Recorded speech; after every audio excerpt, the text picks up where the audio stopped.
Hi friends, உங்க எல்லாருக்கும் என்னுடைய அன்பான வணக்கம். இது ஷர்மிளா பிராங்கோவின் காதலியான எதிரியே நாவல் பகுதி 11. வாசிப்பது ஷர்மிளா பிராங்கோ. வாங்க ஃப்ரெண்ட்ஸ், தொடர்ந்து கதையை கேட்கலாம்.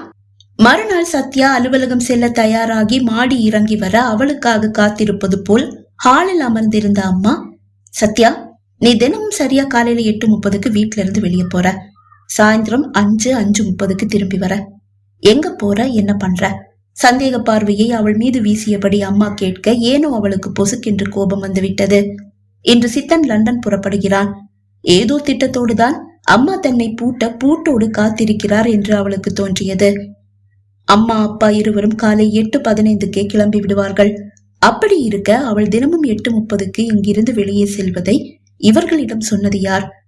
ஒருவேளை அக்காவும் பிரியாவும் சித்தனை நான் சந்திக்க கூடாதுன்னு போட்டு கொடுத்துட்டாங்களா என்ன? அவங்கள தப்பு சொல்ல முடியுமா? அவங்க இடத்துல நானா இருந்திருந்தாலும் இப்படித்தானே பண்ணிருப்பேன். ஆனாலும் போட்டு கொடுத்திருக்க மாட்டாங்க. இப்ப அம்மாவை எப்படி சமாளிக்கிறது? நான் கண்டிப்பா இன்னைக்கு ஆபீஸ் போயே ஆகணும், சித்தனை பார்த்தே ஆகணும். என்ன பண்றது யோசித்தவள், அம்மா நான் ஃப்ரெண்ட்ஸை தான் பார்க்க போறேன். சரியா 8:30 ஃப்ரெண்ட்ஸை பார்க்க போகணும்னு அப்படி என்னடி வேண்டுதல்? சரியா 8:30 நான் இங்க இருந்து போறேன்னு உங்ககிட்ட யார் சொன்னா? சிசிடிவி சொல்லிச்சு. சிசிடிவியா? ஆமா, நம்ம வீட்டுக்கு வெளியே ஒரு கேமரா இருக்கிறது உனக்கு தெரியாதா? தெரியும். அந்த கேமரால தான் நீ சரியா காலையில 8:30 வீட்டுல இருந்து வெளியே போறது ரெக்கார்ட் ஆகி இருக்கு. இன்னைக்கு சில ஃபுட்டேஜ் எனக்கு தேவைப்பட்டது. அதுக்காக செக் பண்ணும் போதுதான் அது என்னுடைய கவனத்துக்கு வந்தது. அதே மாதிரிதான் சாயந்தரம் 5:30 நீ திரும்பி வீட்டுக்கும் வர. அம்மா நான் ஃப்ரெண்ட்ஸை பார்க்க தான் போறேன். அதுதான் ஆபீஸ் போற மாதிரி சரியா 8:30 போகணும்னு அப்படி என்ன அவசியம்? முன்னாடி எல்லாம் நீ அடிக்கடி ஆபீஸ் வருவ, நிறைய நேரம் ஆபீஸ்ல இருந்து வேலை பார்ப்ப. ஆனா இப்ப நீ ஆபீஸ் பக்கமே வர்றதில்ல. அவங்க 2 பேரும் தான் அடிக்கடி வந்துட்டு போறாங்க. உன்னை கேட்டா ஃப்ரெண்ட்ஸை பார்க்க போயிருக்கிறதா சொல்றாங்க. அப்பவே எனக்கு டவுட். உன்னை கண்காணிக்கணும்னு நினைச்சேன், ஆனா நேரம் கிடைக்கல. பொம்பளை பிள்ளைங்க வெளியே போறீங்க, வரீங்க, எங்க போறீங்க, என்ன பண்றீங்கன்னு பெத்தவங்க நாங்க தெரிஞ்சுக்க வேண்டாமா? அம்மா, உங்க சந்தேகம் நியாயமானதுதான். உண்மையை சொல்லணும்னா என்னுடைய ஃப்ரெண்ட் ஒருத்தி ஜப்பான் பொண்ணுங்க ஒரு 10-15 பேருக்கு தமிழ் கத்து கொடுக்கறா. அந்த 10-15 பேரை அவளால தனியா சமாளிக்க முடியல. என்னுடைய ஹெல்ப்ப கேட்டா நானும் போய் அவளுக்கு ஹெல்ப் பண்றேன். ஒரு உண்மையை மறைக்க எத்தனை பொய்களை கூற வேண்டியதாக இருக்கிறது. அப்படின்னா அதை எங்க கிட்ட சொல்லிட்டே போலாமே. அதுதான் இப்ப சொல்லிட்டேன்ல. கோபமாக அவள் கூற, அதுக்கு நீ ஏண்டி ஏன் மேல கோவப்படுற? நான் தான் ஊ மேல கோவப்படணும். அவள் கை கடிகாரத்தில் நேரத்தை பார்க்க, டைம் ஆகுதுன்னா கிளம்பு. உன்கிட்ட பேசுறதுக்காகவே நான் இவ்வளவு நேரம் உனக்காக வெயிட் பண்ணேன். நானும் கிளம்புறேன். அம்மா கூறி முடிப்பதற்குள் அவள் வாசலை நோக்கி நகர, சாப்பிட்டுட்டு போடி, டைம் ஆயிடுச்சு. நீங்க என்ன நிக்க வச்சு கேள்வி கேட்ட அந்த நேரம் தான் என்னுடைய சாப்பாட்டு நேரம். அதை நீங்க தான் பிடுங்கிக்கிட்டீங்களே, அப்புறம் எங்க சாப்பிடுறது? திரும்பி கூட பாராமல் வாசலை நோக்கி நடந்தபடியே அவள் கூற, எதுக்குடி இவ்வளவு கோபம் உனக்கு? பதில் கூறாமல் முகத்தை உர்ரென்று தூக்கி வைத்துக் கொண்டு சென்று விட்டாள். அலுவலகத்திற்குள் அவள் நுழையும் போதே அவள் வரவுக்காக தன் அறையில் காத்திருக்கும் சித்தன் சிசிடிவியில் அவளை கண்டு முகமலர்ந்தான். இன்று இளம் நீல நிற சட்டையும் கருப்பு ஜீன்ஸும் தான் அணிந்திருக்கிறாள். பார்த்தால் ஒரு பணக்கார தோரணை அவளிடம். சேலையில் வரும்போது கூட ஏதோ பெரிய தொழிலதிபர் போன்றுதான் தோன்றுவாள். ஏழையின் எந்த லட்சணமும் அவள் முகத்தில் துளி கூட இல்லை. அது அவனுக்கு வியப்பாக தான் இருக்கிறது. இவள் ஏழை என்று கௌதமிடம் கூறும் போது அவன் நம்பாமல் போனதில் வியப்பேதும் இல்லை. அப்போதுதான் நேற்று அவள் சசிகுமாரை பற்றி கூறும் போது மேனேஜர் பிரபு சசிகுமாரை பார்த்ததாக அவள் கூறியது அவன் நினைவிற்கு வர அவன் மனதில் மீண்டும் குழப்பம், சந்தேகம். பணக்கார வாழ்க்கைக்கு ஆசைப்பட்டு சசிகுமாரை தூக்கி எறிஞ்சிட்டாளா என்ன? அப்படின்னா அவ சசிகுமாரை பத்தி என்கிட்ட சொல்லியிருக்க வேண்டிய அவசியமே இல்லையே. இப்படி சந்தேகப்பட்டு குழம்புறதை விட சத்யாவையே கூப்பிட்டு கேட்க வேண்டியது தானே. தனக்கு தானே கூறிக்கொண்டவன் சத்யாவை அழைத்தான். வெளியே சித்தனின் காரை கண்ட போதே அவனை பார்க்க வேண்டும் என்று அவள் மனம் துடித்துக் கொண்டிருக்க அவனது இந்த அழைப்பு அவளுக்கு மகிழ்ச்சியை ஏற்படுத்தியது. வேகமாக எழுந்து அவனது அறைக்கு வந்தாள். மேஜை மீது சாய்ந்து அவள் வரவுக்காக காத்திருப்பவனின் முகத்தில் ஏதோ சந்தேகம், குழப்பம். என்னாச்சு சார்? ஏதோ குழப்பத்தில் இருக்கிற மாதிரி தெரியுதே. எஸ் சத்யா. பிரபு சார் சசிகுமார பார்த்ததா நீ சொன்னியே, அது எப்படி? அப்ப சசிகுமார் கேரக்டர் உண்மையா? அவன் சந்தேகத்தை புரிந்து கொண்டவள் பொங்கி வந்த சிரிப்பை அடக்க முயன்று தோற்று சிரித்தே விட்டாள். ஏன் சிரிக்கிற? சசிகுமார பிரபு சார் பார்த்ததா நீ தானே சொன்ன. அப்படின்னா சசிகுமார் உண்மைதானே? சசிகுமார் உண்மைதான் சார்.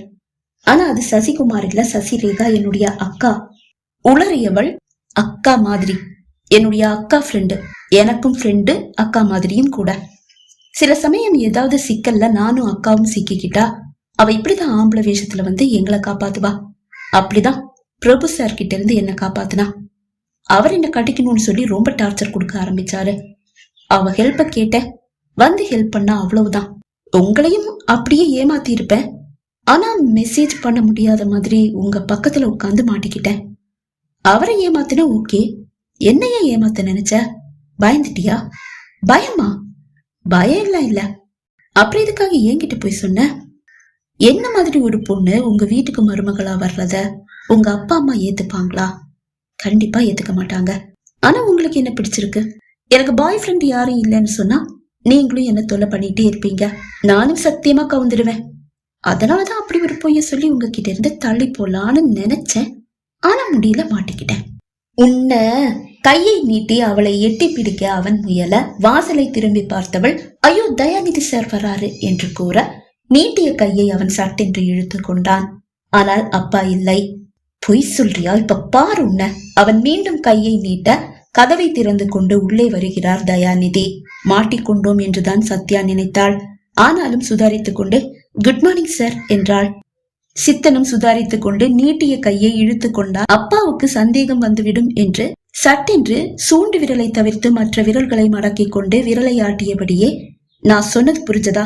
சீக்கிரமா அந்த ஃபைலை முடிச்சு என் டேபிளுக்கு அனுப்பி வைங்க, நீங்க போய் உங்க வேலையை பாருங்க என்று கூறியவன் அப்பா முகத்தில் தெரியும் கலவரத்தை பார்த்து, அப்பா ஏதும் பிரச்சனையா என்று கேட்டான். சத்யா தப்பித்தோம் பிழைத்தோம் என்று அந்த அறையிலிருந்து ஓடியே விட்டாள். இல்ல சித்து, எனக்கு ரொம்ப முக்கியமான ஒரு மீட்டிங் பெங்களூர்ல இருக்கு, நான் போயே ஆகணும். ஆனா நீயும் சாயும் இன்னைக்கு கிளம்புறீங்க இல்லையா? உங்களை விட்டுட்டு போக மனசுக்கு கொஞ்சம் கஷ்டமா இருக்கு, அதுதான் போகணுமா வேண்டாமான்னு யோசிச்சுட்டு இருக்கேன். அப்பா நீங்க கிளம்புங்க, ரொம்ப முக்கியமான மீட்டிங்னு வேற சொல்றீங்க. எங்களை பத்தி யோசிக்க வேண்டாம். எங்களை பார்க்கணும்னு தோணுனா நீங்க கூப்பிடுங்க, நாங்க வந்து உங்களை பார்த்துட்டு போறோம். அது எனக்கு தெரியாதா? ஆனா உனக்கு எக்ஸாம் இருக்கே, அடிக்கடி நீ லீவ் எடுக்க முடியாதுன்னு நீதானே சொன்ன. அதுதான் யோசிக்கிறேன். அப்பா சண்டே எப்படி பார்த்தாலும் லீவு தான், தைரியமா கூப்பிடுங்க, சண்டே வந்துட்டு போறோம். ஓகேப்பா, இப்பதான் மனசுக்கு நிம்மதியா இருக்கு. நான் உடனே புறப்பட்டாகணும். எப்படிப்பா போறீங்க? கார்ல தான். தனியாவா? இல்ல இல்ல, தனியா எப்படி அவ்வளவு தூரம்? டிரைவரை கூப்பிட்டு வந்துடுவாரு. மீட்டிங் எப்போப்பா? சாயந்தரம் 5 மணிக்கு தான். அவனை கட்டி தழுவி அவன் நெற்றியில் ஒரு முத்தத்தை பதித்தவர், நான் சாயையும் பார்த்துட்டு கிளம்புறேன் என்று கூறிவிட்டு சாயின் அறைக்கு சென்றார். அப்பாவின் கார் அலுவலக வளாகத்திலிருந்து சென்ற பிறகு மீண்டும் சத்யாவை அழைத்தான் சித்தன். இப்போது அவனது அறைக்கு செல்ல அவளுக்கு தயக்கம்.